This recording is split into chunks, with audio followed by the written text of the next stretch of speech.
I remember the exact moment I realized something about my cat, Luna, that no one else seemed to notice.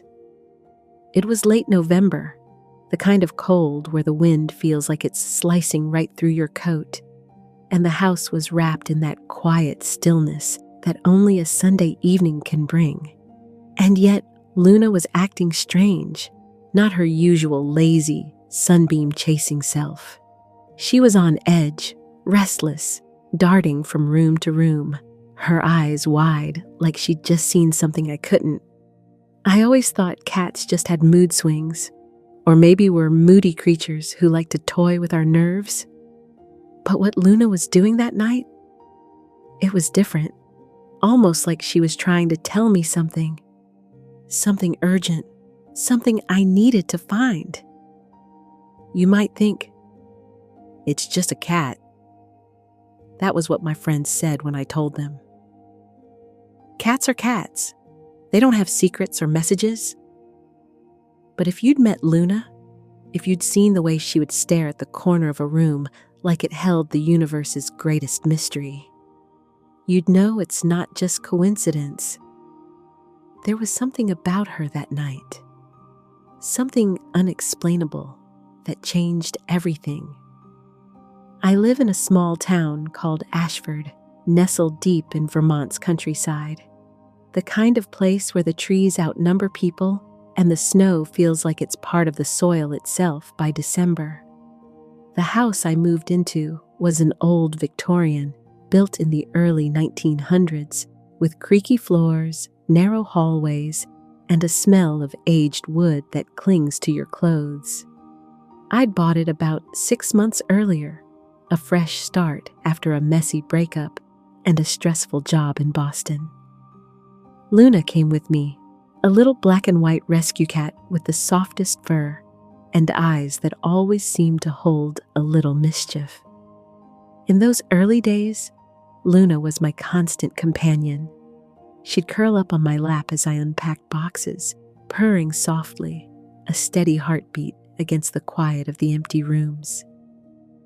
She'd chase shadows on the wall and sometimes disappear for hours, only to reappear like she owned the place. But that Sunday, something was different. The wind howled outside like a ghost trapped in the branches, and the house creaked in ways I hadn't noticed before. I was sitting on the couch, sipping tea and scrolling through my phone, when Luna suddenly bolted off like she'd smelled a fire. She headed straight for the hallway leading to the basement, a place I rarely went. I called after her. "Luna! What is it, girl?" But she was already darting down the narrow stairs, her tail puffed up like she was on a mission. I hesitated. The basement was cold, dark, and honestly, a little creepy. Old pipes rattled, and the floorboards creaked underfoot. Usually, I'd avoid it except for laundry or storing holiday decorations. But Luna's behavior was so out of the ordinary that night, I couldn't just ignore it. I grabbed my phone and flashlight and followed her down. She was sitting near the far wall, pawing at something I couldn't see in the dim light. My heart thumped as I crouched down next to her. "What is it, Luna?" She stared at the wall intently and kept pawing, like she was trying to dig through the plaster or pull something loose. I ran my fingers along the wall and noticed the paint was cracked and peeling near the floor, something I'd never seen before despite living there half a year. My breath caught when I realized there was a faint outline of what looked like a door, small, square, and hidden behind layers of paint and grime. It was so well concealed, I could have walked by it 1,000 times and never noticed. Luna was meowing softly now, looking up at me like she was begging me to figure it out. I ran upstairs and grabbed the old screwdriver I kept in the kitchen drawer for emergencies. My hands shook as I came back down and started to carefully pry at the edges of the hidden door. The wood was brittle, and years of neglect had glued it shut in place. But after a few minutes of desperate digging and Luna's insistent meows, it finally gave way with a creak that sounded like a scream in the silence. Behind the door was a narrow crawl space, barely big enough for a person to squeeze through. It smelled like dust and something else. Old paper? Something hidden for decades, undisturbed. I paused, flashlight in hand, heart racing. "What do you think's in there, Luna?" I whispered. She blinked slowly, her green eyes reflecting the beam of light, as if she knew secrets that I was about to uncover. Secrets older than the house itself. I didn't know it then, but that moment was the beginning of something I'd never forget. Luna wasn't just a cat. She was a key, a guide to something hidden deep beneath the layers of my new home, something nobody had found before. And whatever was inside that tiny room would change everything. The crawl space was smaller than I expected, just barely wide enough for me to slide in on my belly. The moment I moved past the door frame, the world shifted. Dust motes hung like tiny galaxies in the beam of my flashlight. The air was thick, musty, and almost suffocating. I couldn't tell if it was the stale smell of forgotten years or something else, something I couldn't name but felt deep in my chest. I paused to catch my breath, my heart still racing from the discovery. Luna was right behind me, her paws patting softly on the wooden floorboards, eyes shining like two emerald beacons in the gloom. "Okay, girl, let's see what secrets you're hiding." The narrow room stretched maybe 10 feet deep and no more than 6 wide. The walls were lined with old wooden planks, warped, cracked, and faded from time. Along the back wall, half buried under a layer of dust and cobwebs, was a wooden chest. It looked ancient, like something out of a pirate story or a forgotten treasure trove. The latch was rusted, but not locked. I hesitated before touching it, my fingers trembling slightly. There was a hum of something in the air, an energy I couldn't explain. Luna sat beside me, her tail curled neatly, watching my every move. Slowly, I lifted the lid. Inside, wrapped in brittle yellowed papers, were a collection of old journals, letters, and photographs. Relics from a time I couldn't place immediately. The first journal I opened belonged to a woman named Eleanor Whitman, dated 1923. As I read the first pages, Eleanor's voice unfolded before me, like a secret whisper from the past.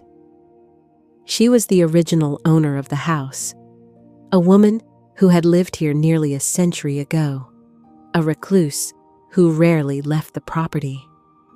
Her writing was delicate yet filled with sharp observations, hinting at a life both isolated and fiercely private. One entry stood out, written in a hurried scrawl. "They don't understand. This house holds more than walls and memories. There's a part of it hidden from the world, a room where the past sleeps, waiting for someone who sees what I see." I swallowed hard. I had just found that room. But why was it hidden? And what was it hiding? The letters mixed with the journals painted a picture of a woman both brilliant and haunted. Eleanor was an artist, a painter, but also rumored to be involved in something far stranger. Local legends whispered of secret societies, coded messages, and hidden passages built into the oldest houses of Ashford. One letter, addressed to a Mr. Hargrove, was even more cryptic. "If you read this, you know the room is found. Beware the eyes that watch beyond the walls. Not all secrets want to be uncovered."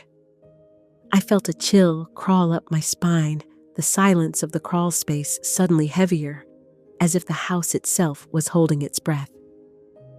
Luna meowed softly, nudging my hand. It was like she was reminding me this was only the beginning. I dragged the chest into the main basement room for better light and spread the papers out. Some were water damaged, ink smeared beyond recognition. Others bore strange symbols, circles with intersecting lines, almost like a code. I tried to piece together the story as best as I could.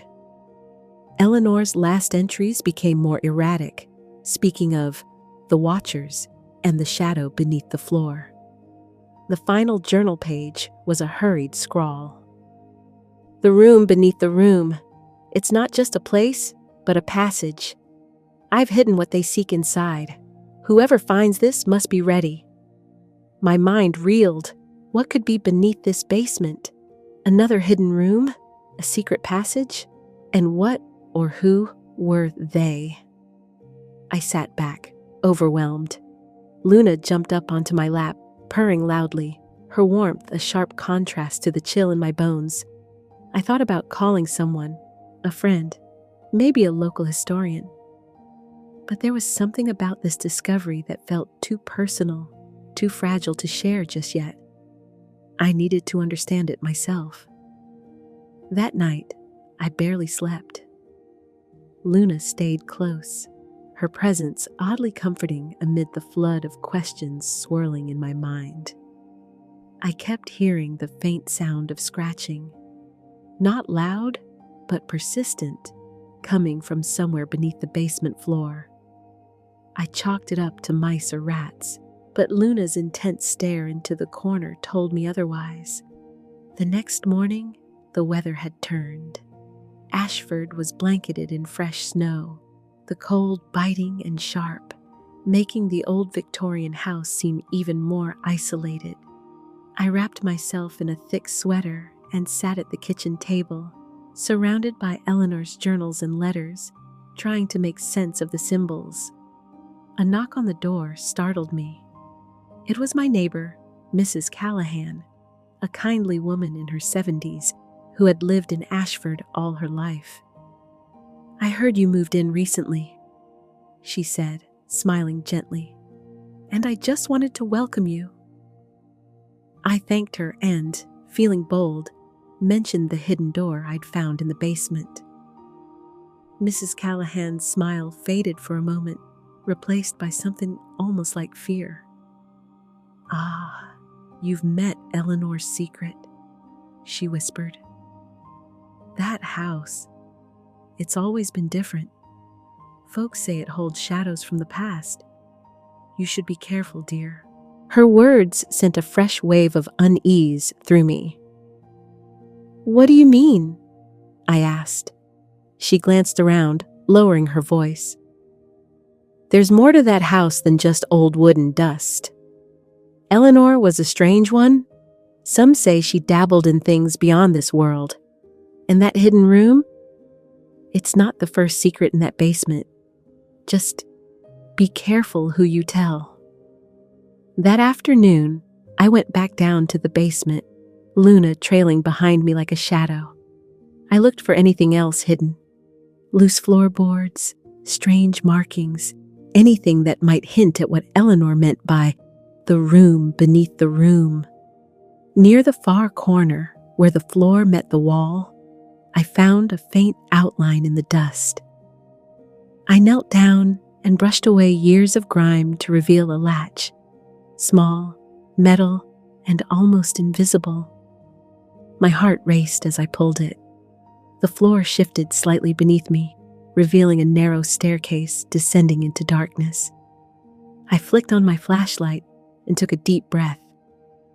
Luna was already slipping down the steps, fearless as ever.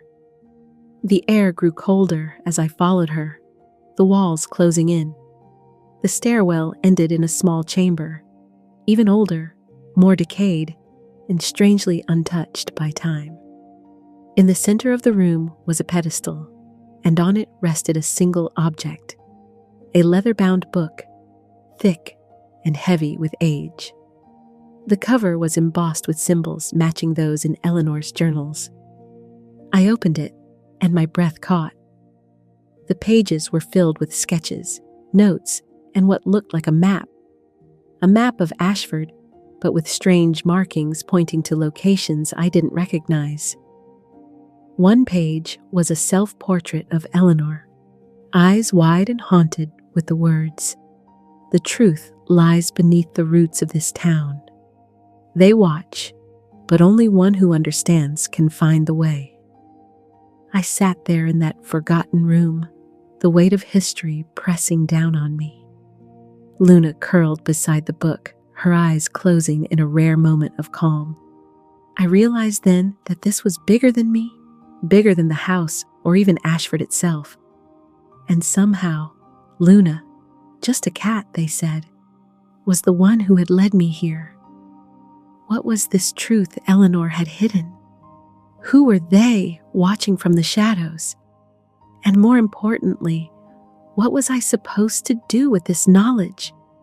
The air in that hidden chamber was thick with silence, almost as if time had stopped there decades ago, waiting for someone to unlock its secrets. I sat cross-legged on the cold, cracked floor, the leather-bound book open in front of me, and Luna curled protectively beside the pages. The room was so small and so still that I could hear my own heartbeat, steady and loud in the quiet.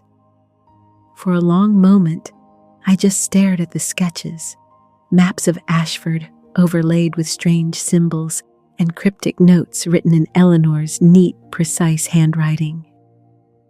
The drawings showed landmarks I knew, like the old water tower on Maple Street and the abandoned mill down by the river, but with new markings that made me wonder what I had been missing all these years.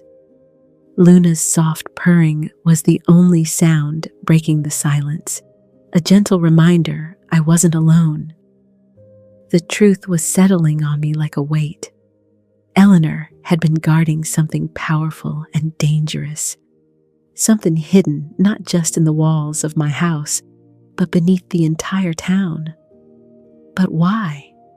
And why had she hidden it here, in this secret room, buried under layers of dust and fear? I ran my fingers over a page that showed a rough map of the town's underground tunnels and forgotten cellars, passages that local legends said existed but were never fully explored. The symbols hinted at entrances, meeting points, and perhaps traps designed to keep intruders out. I swallowed hard. If Eleanor's journals were any indication, she was trying to protect this secret from them, whoever they were. But who exactly were these watchers? And what did they want? That afternoon, I felt a strange pull, like the house itself was urging me to dig deeper. I packed up Eleanor's journals and the book, carefully tucked away in a bag, and decided to explore the map's locations, starting with the water tower on Maple Street. It was the closest to my house and one of the oldest structures in Ashford. I texted a friend, Mark, someone who knew the town's history better than anyone, and who was more curious than skeptical when I told him about the journals. He agreed to meet me there, and together, we'd see what secrets the town might be hiding beneath the surface. The sky was overcast that afternoon, with the thick clouds pressing low over the bare branches of the trees lining Maple Street. The cold had settled into my bones despite the heavy jacket I wore. Luna stayed inside the house, curled on the windowsill, her eyes watching the gray sky. Mark and I met near the base of the water tower, a tall, rusted relic covered in ivy and peeling paint. The air smelled faintly of earth and something metallic. "Never thought I'd be exploring underground tunnels with you," Mark joked, grinning as he adjusted his flashlight. I smiled, though my mind was racing. Neither did I, but Eleanor Whitman might have been onto something. We walked around the tower, scanning the ground for anything unusual. At first, it looked like any old foundation, but then Mark stopped and pointed. See that? Looks like a hatch. Half buried under leaves and dirt, there was a small metal door flush with the ground. It had a rusty padlock, but not completely sealed. We exchanged glances, and with some effort, Mark pried it open. The stairs leading down were narrow and crumbling. I felt the air change immediately, cooler, damper, with the unmistakable scent of earth and old stone. We flicked on our flashlights and descended slowly, careful not to slip on the moss-covered steps. At the bottom, we found ourselves in a tunnel, a narrow corridor carved roughly out of rock and earth. It stretched ahead into darkness, the beams of our flashlights bouncing off the damp walls. My pulse quickened. This was real. The secret Eleanor wrote about was beneath Ashford, hidden for decades. As we moved deeper, the tunnel opened into a larger chamber. The walls were lined with old wooden crates, some broken, others intact, but coated in dust and cobwebs. There was something else here too, a sense of being watched, like invisible eyes tracking our every step. Mark pulled out a camera and started taking pictures, the flash briefly illuminating faded symbols carved into the stone walls, symbols matching those in Eleanor's journals. "We're definitely onto something here," Mark whispered. I nodded, but my mind was elsewhere. Suddenly, the air felt electric, and Luna's absence gnawed at me. Why hadn't she followed? I had brought Luna inside to keep her safe from the cold, but now a pang of worry hit me. Back in the house, she was pacing restlessly, staring toward the basement stairs, like she was waiting for me to return. There was a connection here, between Luna, the house, and whatever lay beneath Ashford. I just didn't understand it yet. Mark and I continued exploring, following the map's symbols deeper into the tunnels. The passages twisted and turned, some ending abruptly, others opening into small rooms filled with relics, old furniture, forgotten tools, and oddly, painted canvases covered in dust. One canvas caught my eye, a faded portrait of a woman who looked hauntingly like Eleanor, eyes fierce and searching. Beneath the portrait was a strange inscription. "For those who seek, the path is lit by loyalty and courage." I felt a shiver run down my spine. We found another hatch, smaller and hidden beneath a pile of rubble. It led to what looked like a cellar room, untouched for decades. On a wooden table sat a collection of odd objects: old keys, a pocket watch stopped at 317, and a small wooden box intricately carved with symbols. Mark carefully opened the box, revealing a bundle of letters tied with faded ribbon. "These must be important," he said softly. I reached out and took one letter, careful not to tear the brittle paper. The handwriting was elegant, the ink slightly faded. "To the one who finds this, know that trust is the only light in the darkness. Protect the house, protect the secret. Do not let them in." That night, sleep escaped me. I sat by the fireplace, Eleanor's journals spread across the coffee table, the weight of the day pressing down on my chest. Luna was curled beside me, her purring slow and steady, a small island of calm in the storm of questions. Who were they? What did they want from Eleanor, and now from me? And why did Luna, of all creatures, seem to be the only one who understood? I realized something else too. This wasn't just about history or mystery. It was about trust, about loyalty between a cat and her human, about a legacy passed through time. Luna looked up at me, her eyes reflecting the firelight. It was as if she knew that I was beginning a journey I couldn't turn back from. The next morning, I decided I needed to learn more about Eleanor and the house's past. I drove to the Ashford Historical Society, a small, dusty building filled with archives and stories. The woman at the desk, Mrs. Peabody, was a local historian who had lived in town her whole life. When I told her about the journals and the secret room, her eyes widened. "Eleanor Whitman was a mystery to us all," she said quietly. She kept to herself, and the rumors, well, some say she was protecting something dangerous. There were whispers about strange visitors, late-night meetings, even disappearances. I leaned in, heart pounding. Disappearances? Mrs. Peabody nodded. People who came asking questions, people who got too close to the truth and vanished without a trace. Driving back, the sky was overcast again, the town wrapped in a gray haze.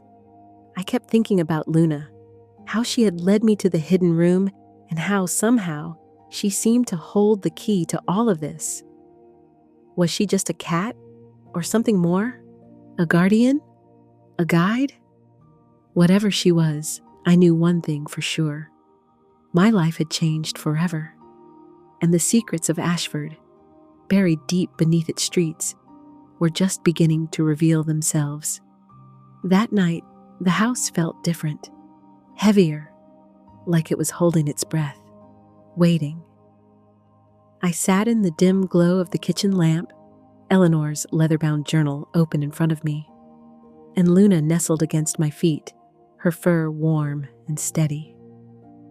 Outside, the wind rattled the old window panes, and the snow fell softly, covering the world in quiet white. But inside, my mind was anything but quiet. I kept thinking about Mrs. Peabody's words, the rumors of disappearances, the strange visitors Eleanor mentioned in her journals. Who were they? And why did they want what was hidden beneath Ashford?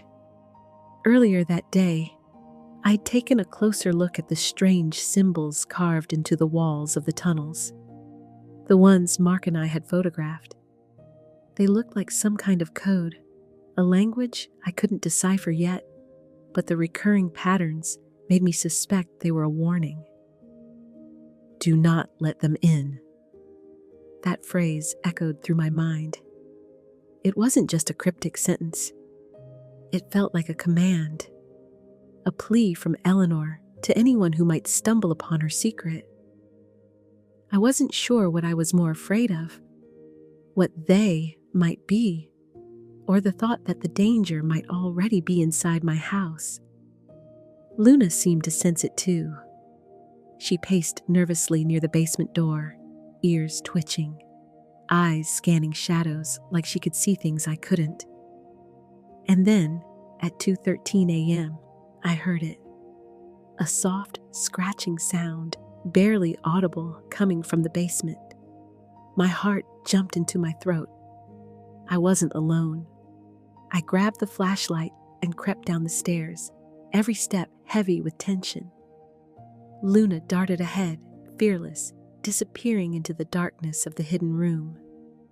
As I reached the bottom, I saw her sitting by the pedestal where I'd found the leather-bound book, staring at something on the floor. A small, folded piece of paper lay there, as if placed deliberately. I picked it up with trembling hands. The note was written in a shaky hand. You've come this far.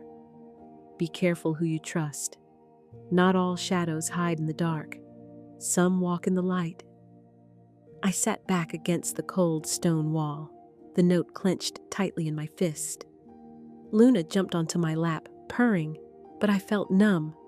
Who had left the note? How did they get in?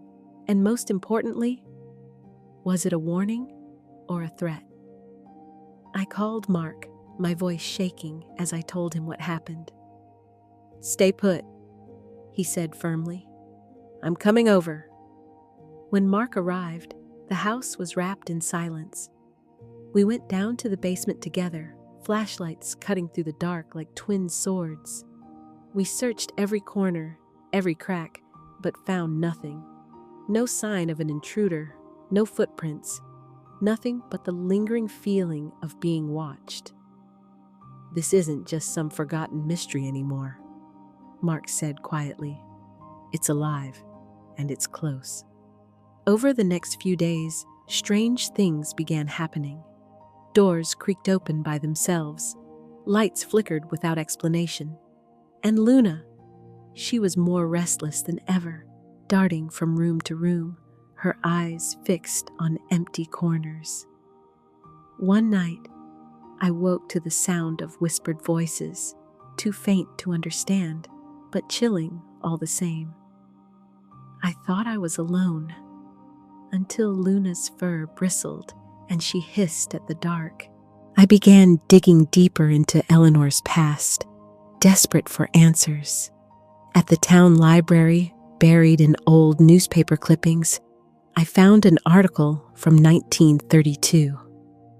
It told of a series of unexplained disappearances, people who had investigated the underground tunnels, people who had gotten too close to the secrets Eleanor tried to protect. One name stood out: Samuel Hargrove, the man Eleanor addressed in her letter. According to the article, Hargrove had vanished without a trace, leaving behind a locked journal filled with cryptic notes. The journal had never been found. The realization hit me like a blow. Eleanor's warnings were real. The danger wasn't just in the past. It was here. It was now. Determined to find Hargrove's journal and uncover the truth, Mark and I returned to the tunnels. This time, we brought tools, crowbars, gloves, and extra flashlights. The passages felt colder, darker, as if the walls themselves were closing in. And somewhere deep beneath Ashford, something was waiting. As we moved through the labyrinth of stone and wood, Luna's meows echoed softly behind us, guiding the way. Suddenly, Mark's crowbar struck something hollow beneath the dirt. We cleared away years of rubble and uncovered a trap door, small, metal, and rusted shut. With a creak that echoed like a scream, the door opened, revealing a narrow stairwell spiraling down into darkness. We exchanged a glance, fear and resolve mingling in our eyes, and began our descent. At the bottom, the air was thick with dust and secrets. There, in the flickering light of our flashlights, lay an old wooden desk. On it rested a leather-bound journal, Samuel Hargrove's journal. My hands shook as I picked it up. Inside, the pages were filled with desperate scrawls, coded messages, and a chilling confession. Hargrove had been one of Eleanor's allies, trying to protect the town from an ancient force lurking beneath Ashford. But he warned that they had infiltrated the town, not just shadows or ghosts, but people who walked in the light, disguised as neighbors, friends, even family. His final entry ended abruptly. "If you read this, you're in danger. Trust no one. The cat is the key. Protect her. Protect the secret, or all is lost." Luna's eyes met mine in the dim light, wide and unwavering. She was more than just a cat. She was the guardian of the secret. I felt a surge of both fear and hope. The mystery was deeper than I ever imagined, and the fight was only just beginning. The weight of Samuel Hargrove's final words hung in the air like a storm ready to break. "The cat is the key. Protect her, protect the secret, or all is lost." I looked down at Luna, curled on my lap, her emerald eyes gleaming in the flickering candlelight. She was calm, almost regal, completely unaware of the gravity she carried in her silent, watchful way. For days after we found the journal, I didn't sleep. The house felt less like a home and more like a fortress on the edge of a battlefield I could barely see.